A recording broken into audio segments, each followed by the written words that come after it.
Ladies and gentlemen, welcome back to the Intelligent Moron with Alex Silva. Today is Thursday, June 3rd, and I just gotta make it clear right now. If I start to pant, if I start to gasp for air, if I start to sound exhausted, sound tired, sound out of breath, it is because I am recording in probably the hottest room in the house. And it's not because this room is notoriously hot, which it is for the most part, but my air conditioning unit has been pooping out lately. Pretty big. I mean, it's pumping out somewhat cool air at times. Other times it's not that cold, but we called the AC guy today. No answer. So I'm going to try again tomorrow, hopefully get this fixed, but it is a bit of a problem at the moment. So if I do sound like I'm panting, sweating, gasping for air, I'm just letting you know off the bat. It is a hot one today.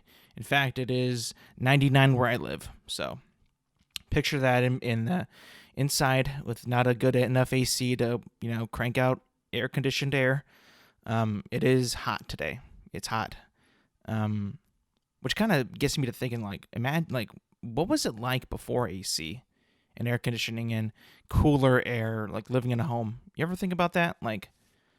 You watch a documentary on the colonial people that lived in, North Carolina, or they lived in, the southern states, and how they're over there it gets hot and muggy and not as much wind probably, but it would get muggy and sweaty and sticky and all that. And they just had to put up with it and deal with it and not do anything about it because they had no idea that air conditioning was a thing. They just had to fan themselves and try to get that cold air on their face as quickly as possible. I could not do that. I think that if I went back in time and tried to live in those days, I would be just in agony, complaining, and probably, sweating 24/7, being uncomfortable as heck, and just not even wanting to do anything. Maybe go for a swim, but definitely not work or chop some wood, plow a field. Oh my God, could you imagine that? And then you want to go back inside, and it would be cooler, yes, because you're not in the direct, rays of the sun, but it's not like it's gonna be super cool. I mean, that house is gonna trap some heat. It's gonna be super hot in there still. So it's not even that much better than being outside. I was just thinking about that because it's been a struggle these past few days, and it's only gotten worse. Because first I thought it was a filter, so I changed the filter. But then I noticed that it just wasn't getting any better. It was just staying the same because we have our thermostat set to 77. That's supposed to be where the temperature gets to. But lately it's been fucking quitting on us around 80. It just can't get past 80 degrees. It just tires out and just cannot go anymore. I don't know what's happening. It's really bad though. If you have a working AC and it's working spectacularly, and you have cool air, and you have, or if you're in a car right now and you're listening to this and you're just air-conditioned car, nice and cool, and just trying to picture me, don't do it, because or you can, but just laugh when you do it, because that's how I feel right now. I just feel like this is an embarrassment. I'm in such a hot room. I mean, it's 2021 and I have my AC's pooping out. Come on, man. It's just, it's ridiculous. But it's not my fault, though. I mean, we called the guy. He didn't even answer. I was like, okay, is he busy? It would suck if he's on vacation. I'm going to try another guy tomorrow because this is getting, again, bad. But again, next week is supposed to be going back down to the 80s, low 90s. So it's this is just a heat wave that I might have to just get through if, again, no AC guys available. But I would assume that this is the prime time for AC people to be super busy, around where I live, getting into summer, the really hot days, the dry days, the days you just want to be inside all day. Everybody's got their AC running at full max, and just everybody being inside and just blasting that thing. This is the prime time where the AC guys are just making bank and working a ton. So I'm just thinking that maybe it could be that. If he is on vacation, that would suck because I would know that I'd have to call some other guy and, do something else. But again, for the time being, if I do sound like I'm out of breath, or if I take a lot of swigs of water, or if I'm panting, or anything, like, just know that I'm kind of in a sauna here. So another thing that I was thinking about was, like, we all get packages, like, frequently, daily, weekly. Some of us, like, shop on, whether it be like a Target, Macy's, Walmart, Costco, Amazon is the big one. We get packages more than we've ever have in, like, before. With all the services that just deliver packages or letters, or other things that are just delivery. Every day. Not like a mattress or whatever, but like a something that you order, like, through those stores or companies, and they come in, like, within, like, 2 to 3 days, sometimes a week. That's always the worst. But I got to thinking, like, we would make everybody so much happier if every single package, whether it be a console, a TV, a laptop, maybe a pillow, even, like, something like that, or like a hat or something, from all sizes, not like super big like a mattress or a couch or whatever, but like something that you could hold with two hands pretty fairly. Like, you're not straining with the weight of it. You're not, like, it's not super heavy. You need two people to help you bring it in your house, but like something that's not like that bad. If you had, like, if every package was delivered before 11 a.m., that would be the best thing ever. Because I'm getting tired the more and more I have to see this, of when you order a package or you order something and it says it's going to be delivered by the end of the day. That is such a big, big mood kill, in my opinion. I hate that so much. It gets to the point where, like, well, this thing that I ordered, I kind of need to use it now. And if I get it by, like, 8 p.m., that's already nighttime. And what if it's like something that you want to use in the day? You got to wait a whole nother day to even use it. Or if depending on what it is, if it is something you use at night, that I guess, like, that'd be cool, but you still want to see it, you want to set it up, you just want to wake up and like wait a couple hours, or if you go into work, depending on whenever you go to work or whatever, you just don't want to have it be delivered like at 8 p.m. That's what I always hated, was when packages would be delivered like by 8 a.m. or by the end of the day. That always just put me in a bad mood. Real bad mood. And it's not because I don't think that the drivers are working hard. They are. But I think that we should change the hours that these people work. Now, and it's not like I'm not saying, like, I hate the time that they work. I hate that so much. But I'm just saying, like, for the consumer and the person who buys these items, it's such a better experience if you get it in the morning rather than the day. And it's always bad. What's always worse is, like, when you get, like, a FedEx. Usually for me it's FedEx that always asks for a signature or a sign off. It's like, that is one of the more annoying things with package delivery. It's so annoying because it could be something that you've been dying to get your hands on. You ordered it, like, maybe a month ago and took forever to get here, and then you're not at home, and you come home and you get a letter or a note on your door saying, oh, you weren't here, we'll try again tomorrow, and you got to sign it off. That's always the worst. That should, for those packages, those should be held off and delivered, like, after 3 p.m. At least when people are starting to be home, there's a better chance of somebody will be in the house to sign it off for you. That's, like, when you can kind of, what I said, of having them be delivered by the morning, kind of, work around that. Because I understand, like, if you're at work and you work in the morning and, like, you get off, like, later in the day, it would be a pain in the ass if that kept happening to you. Like, just because you're at work or you're at school or, whatever you're doing, you can't get your package because you got to sign the damn thing. I don't even know why they even have that to sign it either, because from my experience, UPS, Amazon delivery, they never ask for a signature. They never ask you to sign anything. They just drop it off there and then they go on their way. Knock on the door, ring the doorbell, and that's it. But for some reason, FedEx has always been the one that's kind of been about that. But I guess maybe it's because, like, it's out of the country, or it's a bigger, item, like a laptop or a computer, or like a TV. Like, I remember when I bought my MacBook, I believe FedEx delivered it and I had to be home and sign off for it, because if they didn't do that, if I wasn't there, they would just take it and see ya tomorrow, maybe whatever time we show up.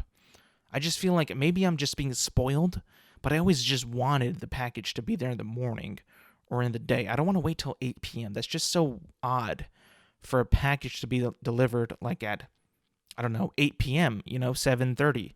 It just seems weird. It's almost like I kind of want it to be aligned with mail time, because when you get the mail, usually on a good day, the mail would already be there by 11, 10:30 maybe. On a bad day, it's probably there like around 3:30, which is, there's nothing you can really do about it, nothing that's you can change. But it would just be, I don't know, maybe switch the schedules around. Again, this is just I want this, I want that. It would be so much better. But I think everybody, who's buying these packages would kind of agree, like, yeah, maybe getting it by 11 or noon, the latest, would be, so much nicer, so much better, and not as like, okay, where's my package? Because there's always like the sketchy package, tracking thing on the website or whatever that's like, oh, your package is here, your package is there. Sometimes I get thrown off by that, or that's just inaccurate. It'll be like, I remember my brother ordered a computer a couple days ago, and it was supposed to arrive by, I believe, on the Friday, but it came on it came days earlier, but it didn't update the tracking number, wasn't updating, so we got it earlier. But it was just like, that's so weird how that can't even update, like, properly for you to even anticipate when it's going to be there, because he had to sign for it, I believe. So yeah, like that's just something that I always thought that would be just nicer, better, more like convenient, and just like would put a smile on somebody's face. Like, even though that it is coming like at 8 p.m. or by the end of the day, sure, that's fine, but it's like I'd rather have it like, again, afternoon, midday, late morning. That'd be just so much better for everybody. I don't understand why, like, that isn't a thing where these companies should strive for. Like, just kind of change the way that they deliver things. You know what I'm saying? Like, I get they want to, like, do all like the shipping and the processing in like the middle of the night, where like, midnight is all that's all do, like shipping, flying the shit and docking it and all that crap and loading it onto the trucks and all that. They do that like at the middle of the night. And I get that nobody, that's kind of like a thing that's like that's all the work that you don't see that's being done for your stuff to arrive at your doorstep. I get that. But I would also kind of appreciate it more if they just kind of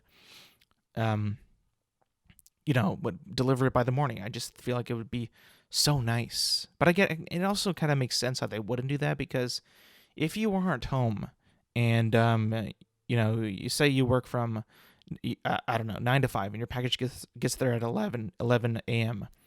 and that's like 6 hours of you not being home, and 6 hours of it potentially being able to be stolen. So that's also another thing that I kind of like, was like thinking about, like, okay, well, maybe that makes sense too. That would also be like a drawback from that. So yeah, again, it's all wishful thinking.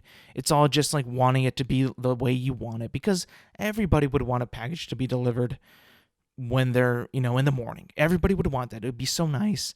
But there are so many other things that just kind of get in the way and prevent that from happening. And I understand that, and I get it. But maybe it is just wishful thinking. But it's like, I would think that a lot of people would like that. And it would just make everybody happier. And it would make, like, it just, like, I don't want to wait the entire day for my Xbox or whatever. You know what I'm saying? Like, I don't know. It's just something that I was thinking about. Like, why does it take forever to deliver items? Like, why the end of the day? Like, does he really, is my package like so unimportant that he just drops it off at the end of the day? Or maybe it's the other way around. I really don't know what that process is, or what constitutes a more important package than the other. I really don't know. Like, because I'm sure that he's not just like, I'm sure his day starts at like maybe like 10 a.m. If he's to work like a 8-hour shift, maybe even more, and he ends like at 8 p.m. Maybe it's like he starts at 11, maybe even a little bit before, takes an hour lunch, and that's it. I don't know, like, because it's like, it's always, said like by the end of the day every time I order Amazon or whatever. It's just, what constitutes my package being delivered so late? Is it more expensive? Is it bigger? Is it like a just they know like the worth of the package and like where it should be delivered at what time? I have no idea. But then it's also got to be programmed and like thought of by like the routing and all that, and just how to route items and packages and route the trucks and the vehicles and all that. I would assume that's all, taken, into consideration about how they deliver packages. But again, it also seems like that could be something that they just, would kind of gloss over sometimes, because there are also some like, I've had some packages that have come, to my door kind of dinged up and like crumbled in. I was trying to think of a different word for that, but I couldn't. Crinkled, I guess, was a word. Or marked up, dented. It's like, oh shoot, what happened here? Like, I hope this guy didn't throw my package at my door. That would have been bad. And because I've been seeing videos of these, like, they have this new security doorbell called the Ring, I think it's called, and it's literally a camera at your doorbell that you can just have like a security camera right there to see who's at your door and whatever. But I've seen like so many like other like people or like packet or delivery drivers just kind of like toss the packages on their doorstep. It's like, oh man, I mean, like, if I was to do that job and knowing that technology exists, I would never even like try to think about that. I wouldn't even want to like be, what if they're home and they're watching that the entire time, and I just, all of a sudden just like not even give a damn and just toss the package onto the porch, and I'm walking back, and all of a sudden some angry person just comes out and starts yelling at me about, you tossed my package or you threw my package, and then it's like, wow, now I'm in trouble. Now I'm probably going to get fired, right? I mean, like, or like, if I feel like that job and that like, responsibility of just delivering packages is so easy, and not so easy, but it's such an easy thing to do, like to go to the door and just drop it off and walk back to your car and drive away, that making it so easy by tossing it or throwing it while having the danger of damaging some goods in there isn't worth it, and that you could probably lose your job pretty easily. You would never would have think that if I just toss it or just, kind of let it fall, it wouldn't do anything. But what if it did then? And then they get mad at you, and then it's like, okay, well, it's my fault because they paid Amazon so much money to get this, and then I, as the driver, what if it's not even Amazon? What if it's like UPS that's dropping it off, or the postal service? Like, what if that's happening? Then how does that even get settled out or determined of who's in trouble there? I wouldn't even know what to do or how to think that would be, an easy process to deal with. It just wouldn't be something that I would want to do, and I would be afraid to do it. I'm not saying that I would be the worst delivery driver ever. I think I would be pretty good. I don't think that anybody really thinks that it could be a hard job, maybe like a stressful job. You know what I'm saying? Like, you got to get there on time. You got so many orders to drop off. It's maybe, I would guess that those vans aren't very air conditioned, up to date. I would assume it could get hot in there. I mean, UPS drivers, like, they don't even have a door on one of their sides, on one side of the car. It's just open. I think they could, maybe they shut it. I don't know, but I always see them with fans attached to the ceiling of the truck, like almost like how you would see your bus driver, back in the day when it was hot, a hot day, and they just had these little fans like right above them, above their seat. And like, oh, that's keeping you cool. I mean, like, I wish I had that as a kid, and as a fat kid, being in the back of the bus, or even like just anywhere in the bus on a hot day is horrible. It was horrible. I mean, like, you just sweating your balls off and just like wanting to get home to your air conditioned house. I mean, if I was a kid today, it would suck. But because my AC's kind of pooping out. But like, still, like, shoot, that was always like one of like the worst parts of riding a bus, is just you're not gonna have any AC. It's gonna be hot as heck. You can open the window, but if it's hot outside, it does nothing. But yeah, I mean, like, again, it's just wishful thinking on UPS, FedEx, and the USPS.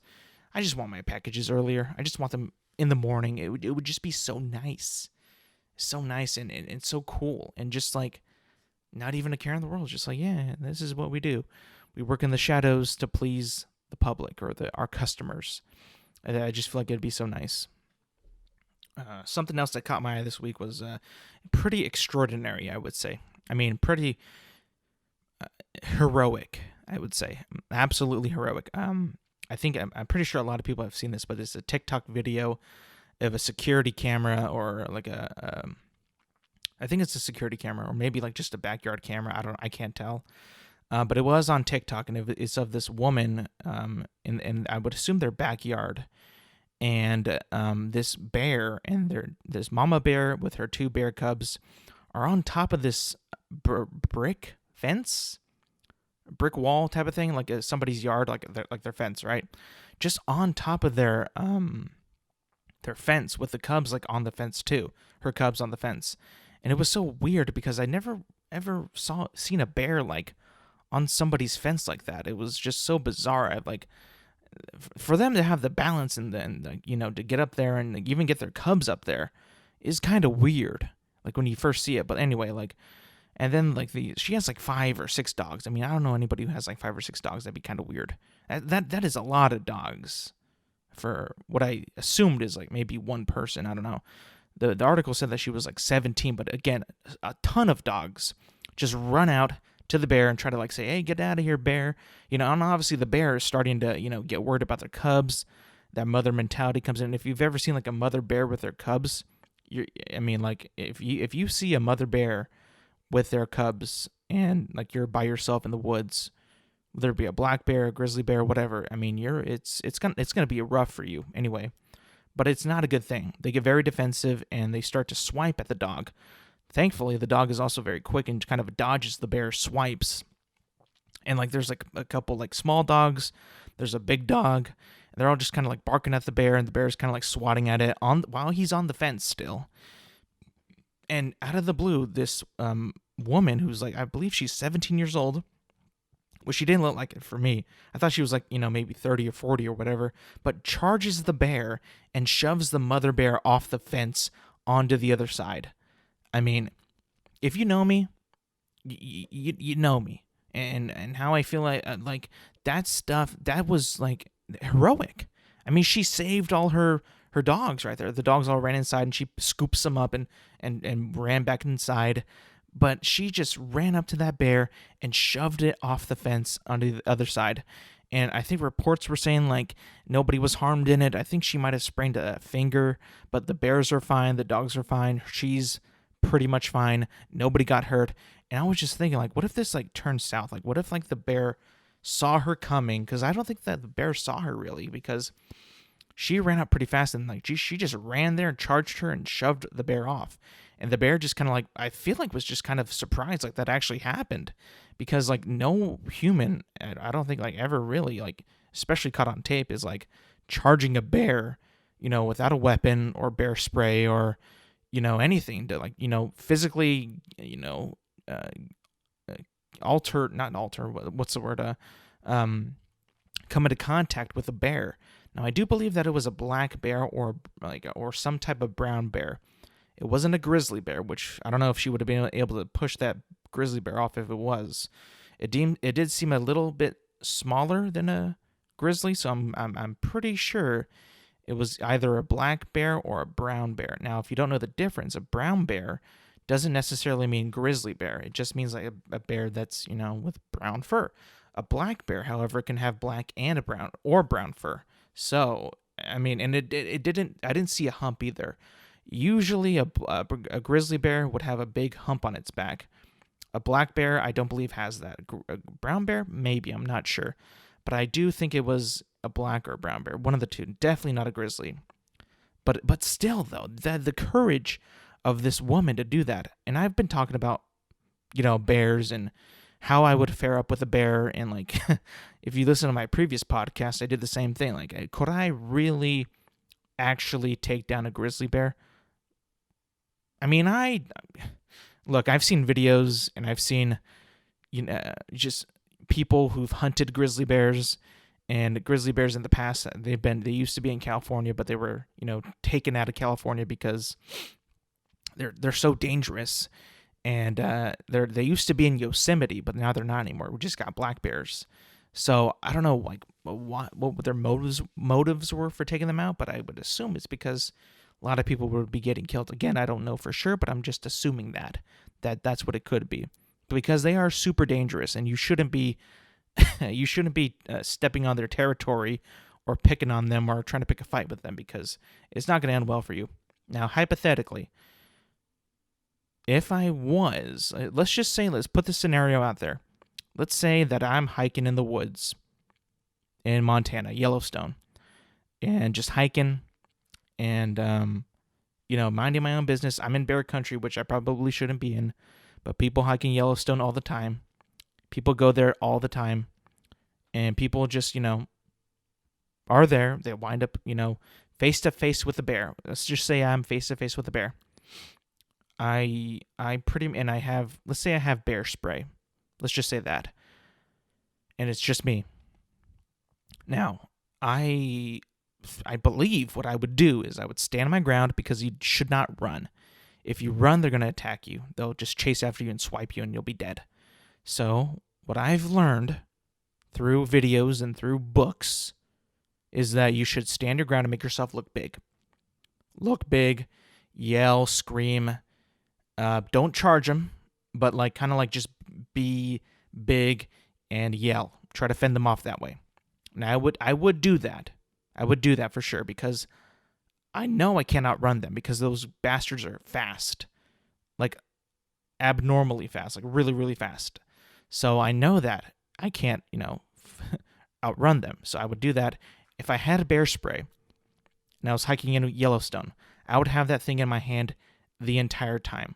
I wouldn't want to have it in my pocket, in my backpack, anywhere else but my hand, ready to go, because I don't know when those guys are just going to pop out of the brush and roar and just try to, swipe at me, because they're so aggressive and unpredictable. I don't know if he's going to just, see me, look at me, walk off. But if he was to, charge at me, of course I would use the bear spray, because, it's my life. What am I going to do? Just let him eat me? No, I'm going to, try to defend myself. And let's say if the bear spray is not effective and he's still charging at me and he's still trying to get me, and let's say I didn't get any of the bear spray in my face, you better believe that I'm going to try to fend myself off that bear, whether it be like the Revenant and try to play dead, or actually, throw some punches at that guy. I am not going to go down without a fight. I can tell you that right now, because I firmly believe that if I have the strength, if I have the opportunity, I could potentially kill a grizzly bear if it was trying to kill me. If it's my life or his or hers, I will do whatever I can to beat that bear. Now, would I end up winning? Probably not. But I would go to the very end to try to defeat that bear. If it means my own life or his, I'm going to try for sure. You can't just give up, right? Okay, how about I put me in that woman's position, in her situation with the dogs. How would I do that? What would I do? Well, I think I would freak out for once, and maybe charge out there with a baseball bat, and maybe shove it with that, or get a broomstick and shove it like that. And if that didn't work, you'd have to, you would have to kind of use it and hit the thing, right? I don't understand what you would do in that situation. Everybody is gonna, we're lucky that this situation didn't get worse than it could have been. We're lucky that it just, she just shoved it, it fell off the fence, and then that was it. Imagine if she got really hurt or really injured, or one of the dogs got eaten. Again, where did that bear even come from? And it was just so weird on the fence. I was like, why is that bear even there? That makes no sense to me. That video was so bizarre and weird and just random. I didn't even know what was happening. And it was so quick too. But again, all credit to that woman. Bravery, courage, fantastic. I loved it. I loved it. It was like man versus beast right there.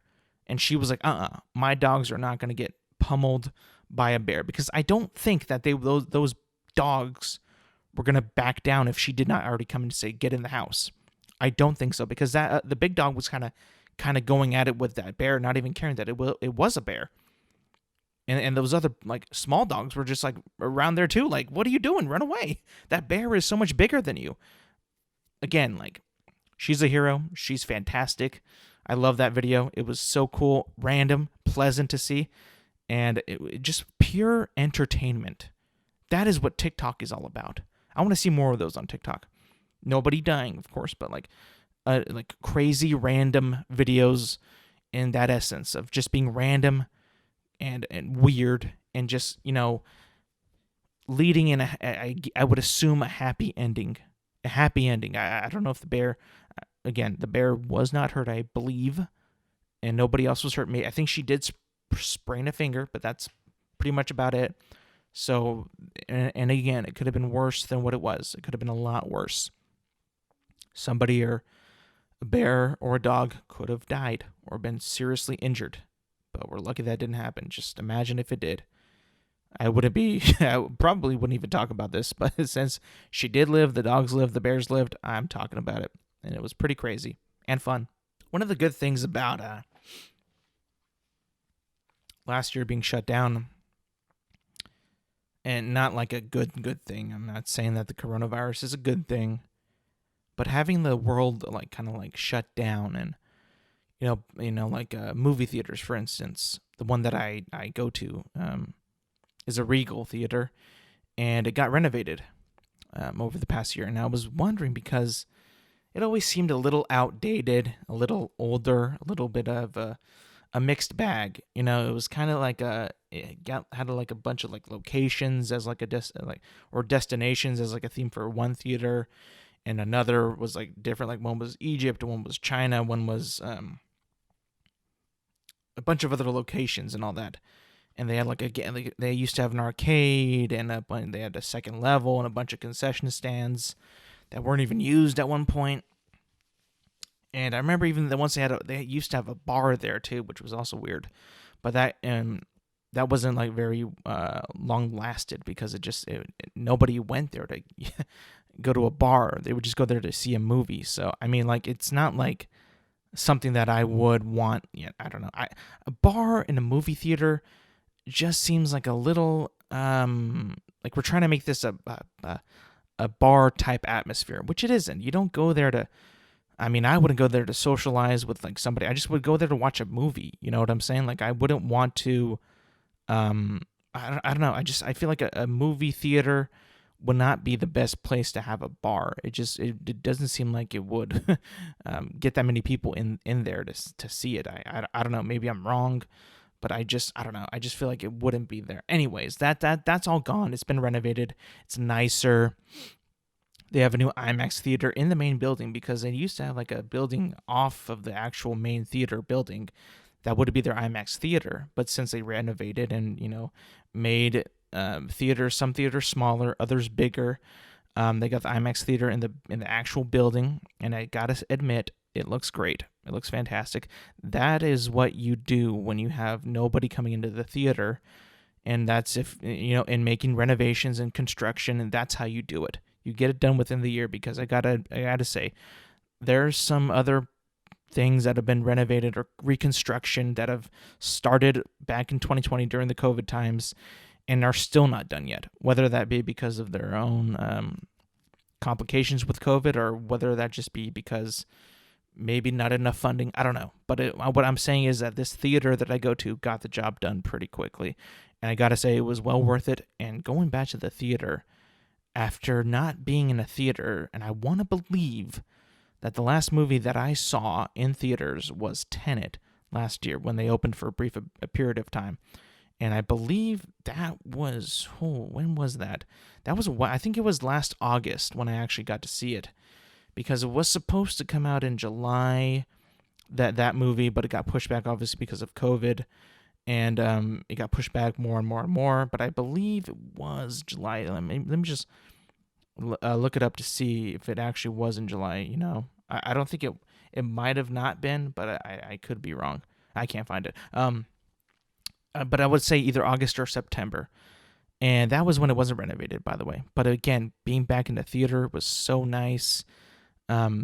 especially because it's pretty much a new theater. Like inside, the seating is all nice, the spacing is better.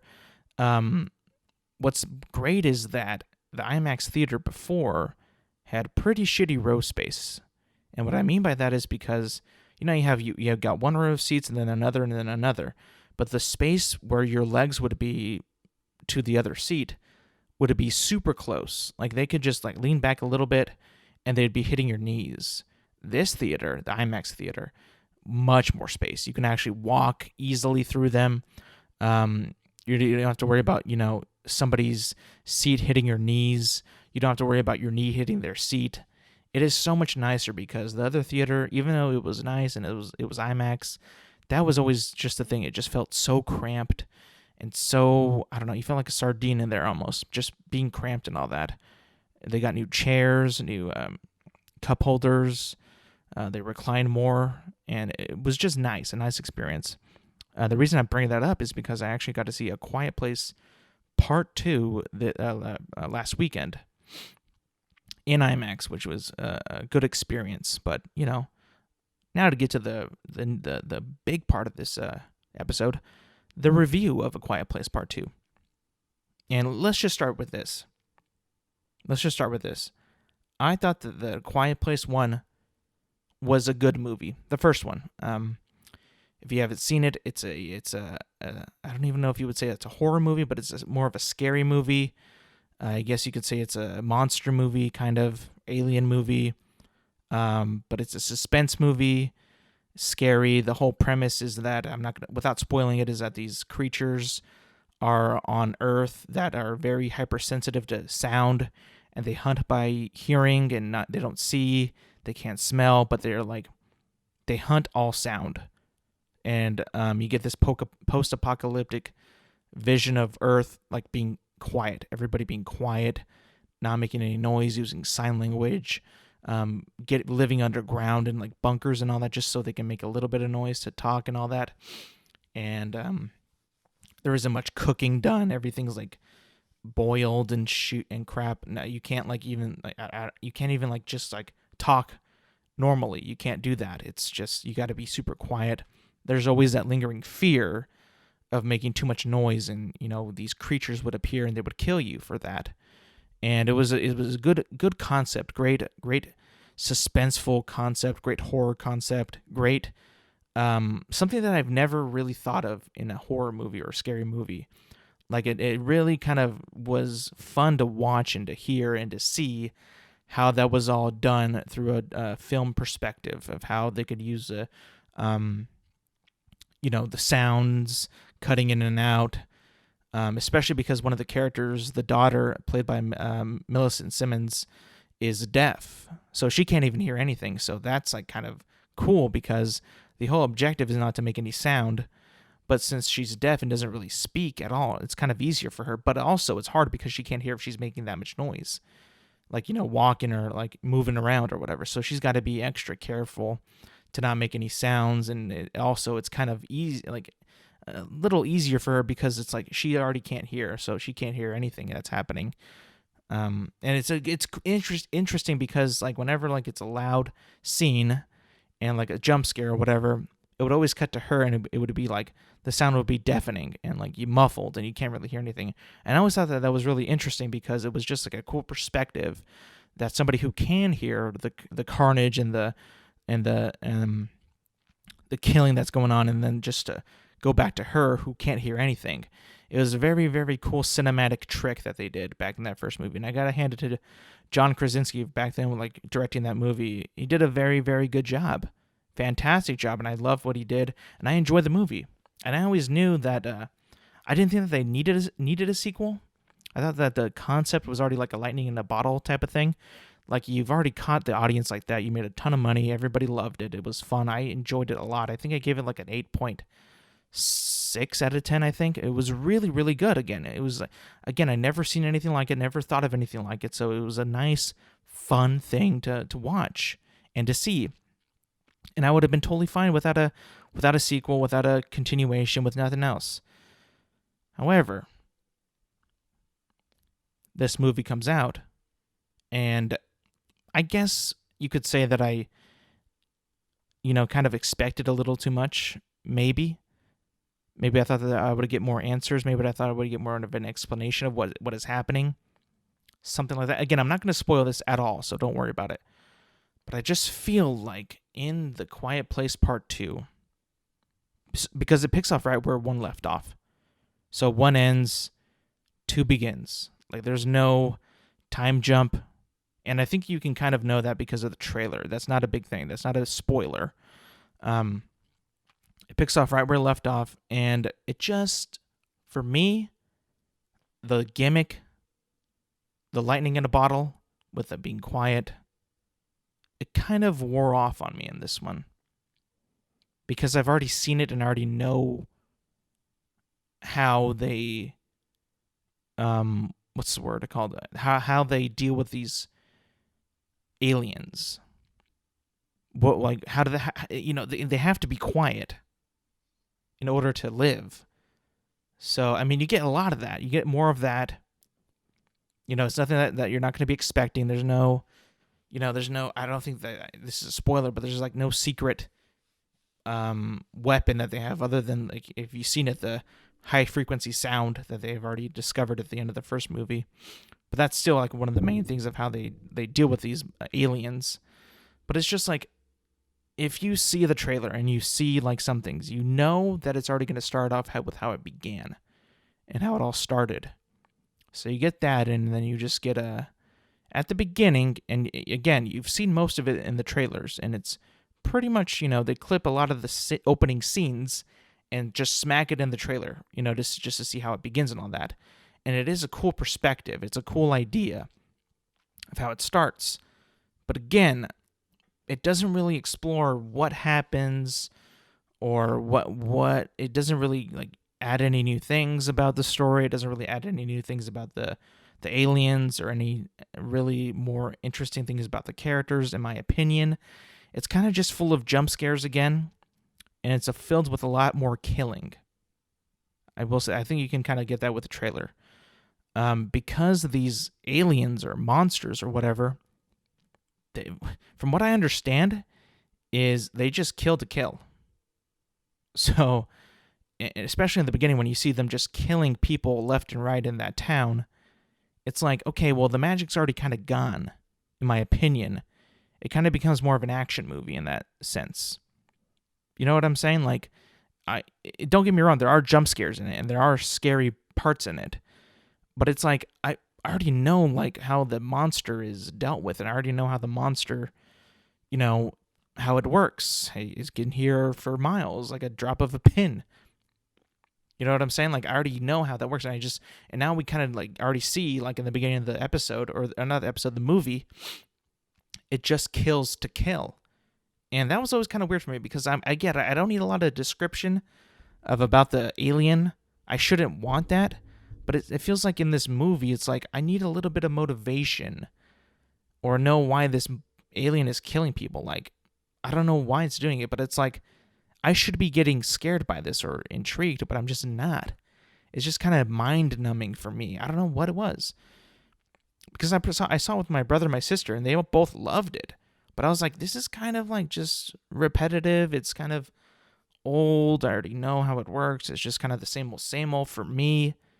Again, without giving any spoiler plots or plot points or anything, it just kind of feels like it's the same movie again, and they didn't need another movie. They didn't need a sequel. It doesn't expand on the story that they already had. Really, it doesn't expand on the lore of, I guess, for the lack of a better term, lore of that world, of how that the alien works. Because in the beginning of that other movie, the first one, you kind of had to figure out of how to beat them, or how to, avoid them, or what you could do to try to, repel them or something like that.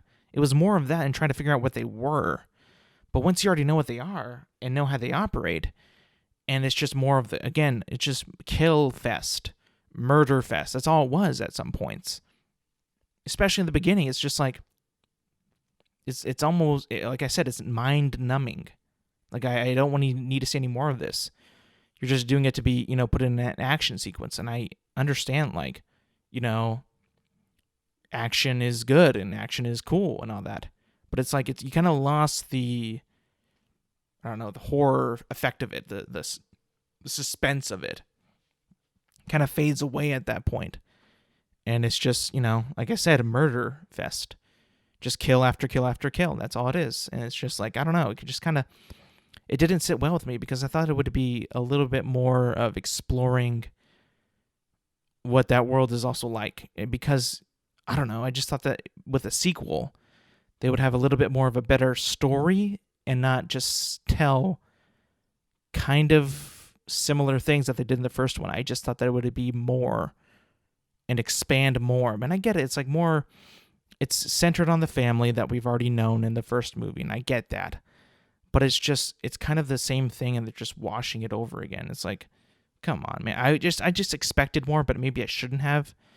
But I would think that because it is a sequel, and we already saw what it does in the first movie, that it would kind of expand more on that and how they dealt with the aliens. I don't know, but I don't know. I seem to be in the minority on this. I mean, I'm looking at Rotten Tomatoes and IMDb, and it's got pretty positive scores, positive reviews. So it just might be me. I don't know. I think that it's just not my speed. I mean, I don't need to see it again. I didn't think that it needed a sequel, but I was also interested on what it could be, what it could lead to. But if you want to watch these movies, I think back to back would be the best way possible, because it would be like one long story, because I believe they're both around an hour and a half, because there's very little dialogue, which I didn't have a problem with. It's just I just kind of already know what to expect, because I've seen the first one, and the second one doesn't offer too much new to me. So I'm like, okay, whatever. I mean, it was a good experience though in the theater. I got to say that. The sound was good. I did get scared a couple times, which was I knew that would happen, but it did work for me. The directing is fantastic. Again, John Krasinski just is great at suspense, and some of the shots that he does in this movie are just so well done, and just the building suspense, the sequences that lead up to the climax is just done very, very well. It's a very pretty movie that he directs. It's very, very good, and he wrote the thing too. He wrote and directed it, so good on him. I mean, it already overperformed this weekend, so you're making some money, bro. Good job. Unfortunately, I wasn't the biggest fan of it, but again, it's just me. If you like the first one, you'll like the second one, I think. But yeah, again, good theater experience, fun time at the theater. Glad theaters are back. Glad movies are coming back.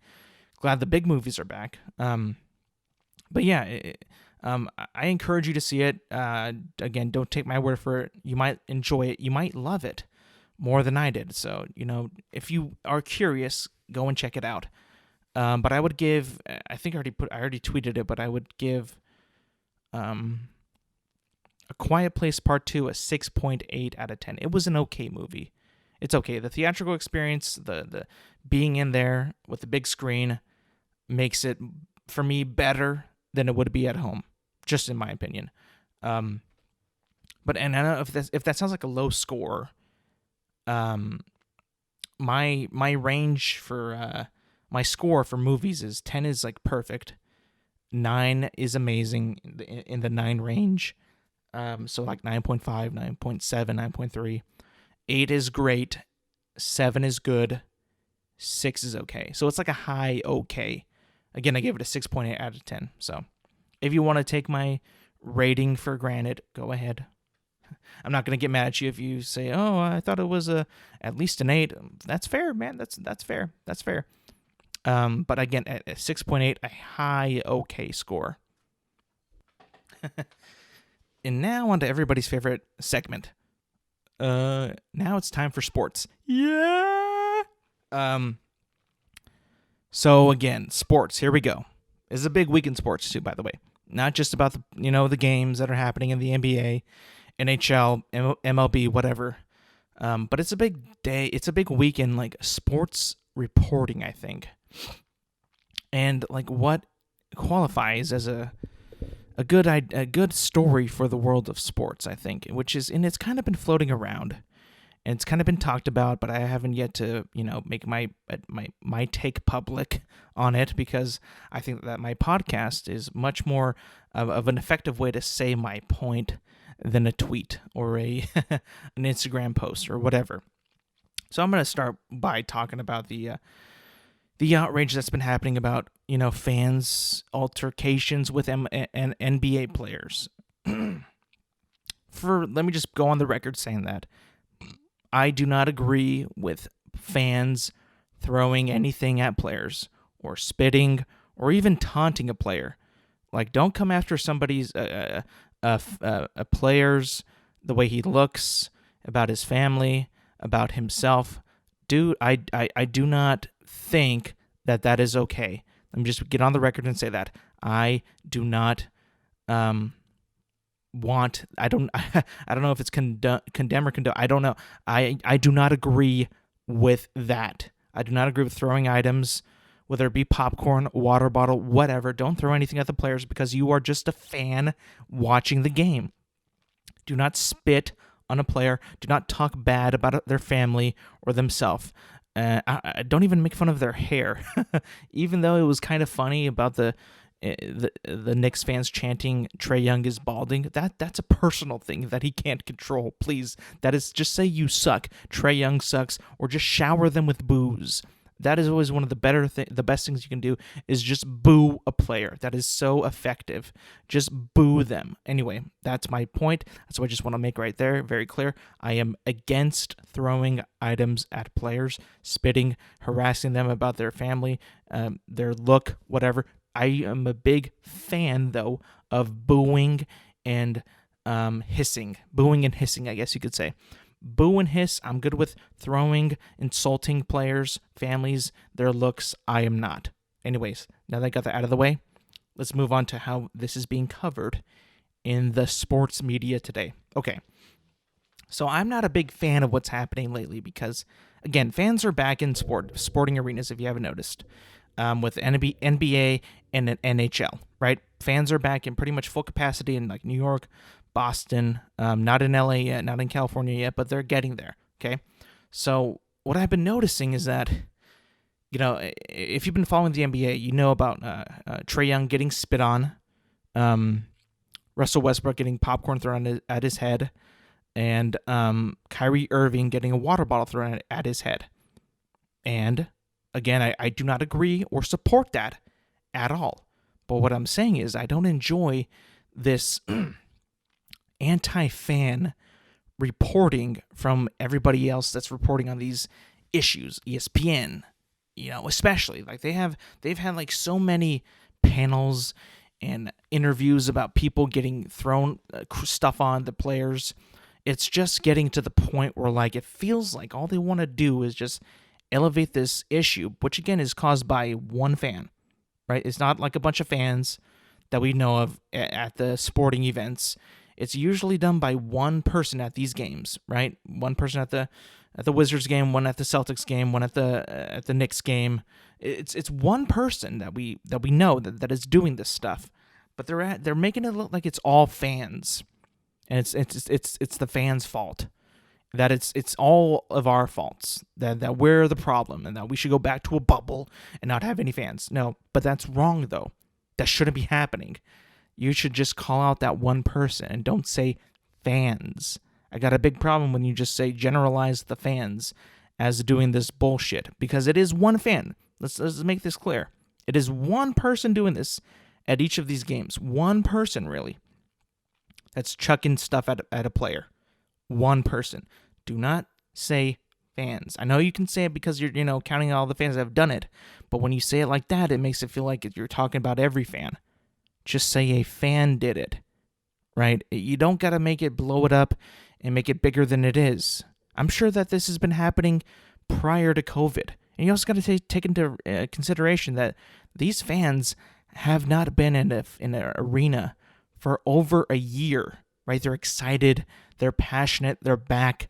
They want to they want to be involved in the game. They want to cheer on their team, but they also want to, throw a little shade at the opponent because they're just that passionate of their sporting team, right? Whether it be the Celtics, the Knicks, the Sixers. It just, that's how it is. That's how sports are. It brings out the fire, the passion, and not only the players, but the fans too. Sometimes even more than the players. The fans bring out more than the players do. So it's like you got to have that into consideration, that it isn't just all fans, and that we should. I don't even want to hear or see people saying like, should we even have fans at the stadiums? Like, oh my God, have you forgotten how they make money? How they need to make money this year? Are you kidding? Like, we just had a year without any fans in the stands, doing nothing, and we still had a season, which is, again, miraculous. Now that we get fans in, you're just going to say we don't need them anymore? Like, who is writing this article? Who actually thinks that that's a good thing? Like, who believes that is going to solve anything? Fans are, like, one of the better parts of sports because they bring in the energy. They bring in the fight. They encourage the players to play better. They encourage them to win. That's what they do. And if they're not doing good, they're going to boo you. But that's just they have every right to do that because they paid for the ticket to watch you. So you can't just say it's the fans' fault. It's not their fault. It isn't their fault. It's that one fan's fault. That one idiot's fault. That one douchebag's fault that did that. That's probably going to get banned, and that's his fault. He did it. He should be punished. I agree with that. I do agree. But again, you can't just say, are fans going to be bad for basketball this season? No, that is so ignorant. That is so stupid. That is silly. That is really dumb. That's a really dumb take. And you're just going to make everybody at those stadiums, the owner of the stadium, the owner of the team, roll their eyes because it's like, yeah, I mean, they shouldn't be doing that, but we also need them to buy tickets still. And if MSG was selling out tickets, they got to be extra pricey because, they just had a year without fans. I mean, those prices got to be pretty expensive. I mean, I just bought some Dodger tickets for a July game that were pretty expensive because, they had no fans last year. So you can't just say that about the fans because they will backfire on you. They can backfire on you. I'm not saying that I will or people that I know will, but some of them will. And you're not going to like that because if TV ratings are already down for like certain sporting events, you don't want to have your attendance down at your arena and not have enough people to pay the salaries of the players. You got to be careful with what you say, and the just media sometimes just elevates it and makes it like a world crumbling story. Like, oh, fans are so bad, they ruin everything. Like, no, shut up. Again, we've had an entire year and a half without this. So now that we're getting it back and everybody's so excited to get back, they're going to make dumb choices. Really, really, really, really dumb choices that they shouldn't be making. But they did. We can't stop that. We can't do anything about that. They're just going to do it and they'll just get banned or arrested or whatever. And that's already happened, which is a good thing. So I'm just saying, you got to calm down about this. Don't make it so big, that big of a deal. Keep it interested and keep it focused on the games and on what's happening in the playoffs. Please, please do not do this. Everybody's already come out like, yeah, the players are saying like, yeah, they're acting pretty childish and grow the fuck up. Everybody already knows that. That's already common sense. You don't gotta keep it running it down everybody's throat like, oh, the fans are really gonna be a problem, or what? Are we hesitant about fans? I've been seeing so many articles about like fans are back, but this is happening now. It's like, shush, please. It's just been a year. You forgot that this existed. Please, just give it some time. It'll all level out soon. It'll level out. Just be patient. It is going to happen. Do not overreact. It's going to level out, and we're all going to be fine. We will all survive. Those idiot fans will be kicked out, and we'll be back to just watching basketball, playoff basketball, which is also another thing why it's so passionate, is because it is the playoffs, and it is do or die. And that's why everybody's so hyper excited and hyper ready, and everybody's just cheering on their team and ready to face the opponent and just ready to just, have some fun. Don't let these sour moments of one person at each game doing this thing to a player, one person. And even we all get it. We know that it is a bad thing. I don't want that to happen to me. If I was a player, I wouldn't want that. And I don't want to do that to any player because that's just disrespectful. And I don't believe that. It's also disgusting. I mean, like, somebody actually spit on Trae Young. That's kind of gross. I mean, that's really gross. I wouldn't want that. Just kind of think of it like, would I want to be, would I want things thrown at me? No, you wouldn't. So don't do it to them. It's really simple. It's not a smart idea. It's just common sense. Just don't do it, and you'll be fine. Again, boo, hiss, boo loud, boo very, very loud. The loudest you've ever booed, boo it. Maybe start a chant, F Trae Young. That's pretty cool. I like that a lot. Don't say Trae Young's balding. That's kind of, it's a bit much, I would say. Especially if you are also bald. I mean, you can't really talk about that. You are bald. But yeah, just start something clever. Don't throw anything. Don't try to injure them, whether, it's because it's just so, again, childish. Grow up. Don't be a kid. Don't have a fit. Don't make it. And plus, why would you want to do that with so many people around you?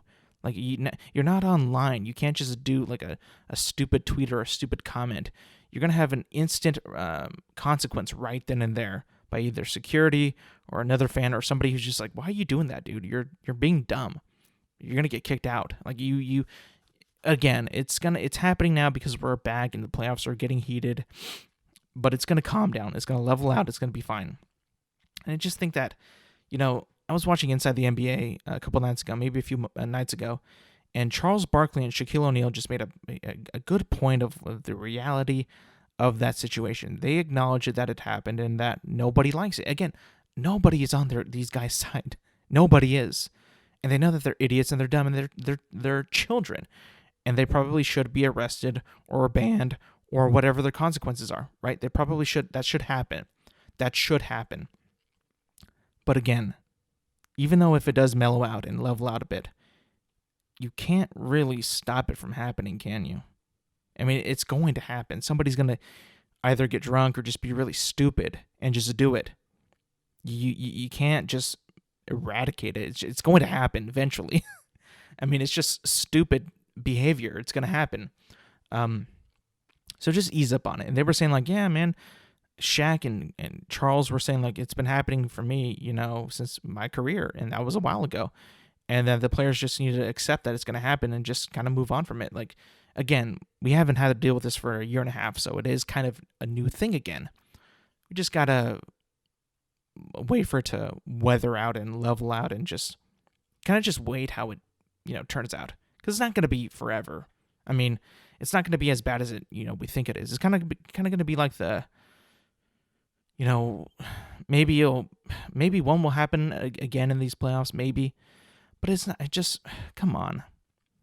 Again, we're lucky it's just been popcorn in a water bottle that did miss Kyrie Irving. Imagine if it did hit him. I mean, that would be really, really bad. Luckily, no players have been hurt yet, so that's good. But again, I do not know if the Boston fan intentionally wanted to harm Kyrie. He might have been. I didn't actually see him throw the bottle. I just saw the bottle just past his head. But again, if you're going to be throwing a water bottle, I didn't even know if it was full or not. I would assume it was. That's kind of bad. That's kind of stupid. And you're like pretty much intentionally trying to hurt that guy. And I get it if you're a Boston fan, like, right? He used to be on the Celtics a couple years ago. They had a bad falling out, a bad separation, a bad trade. Pretty much, a bad marriage, if you would say.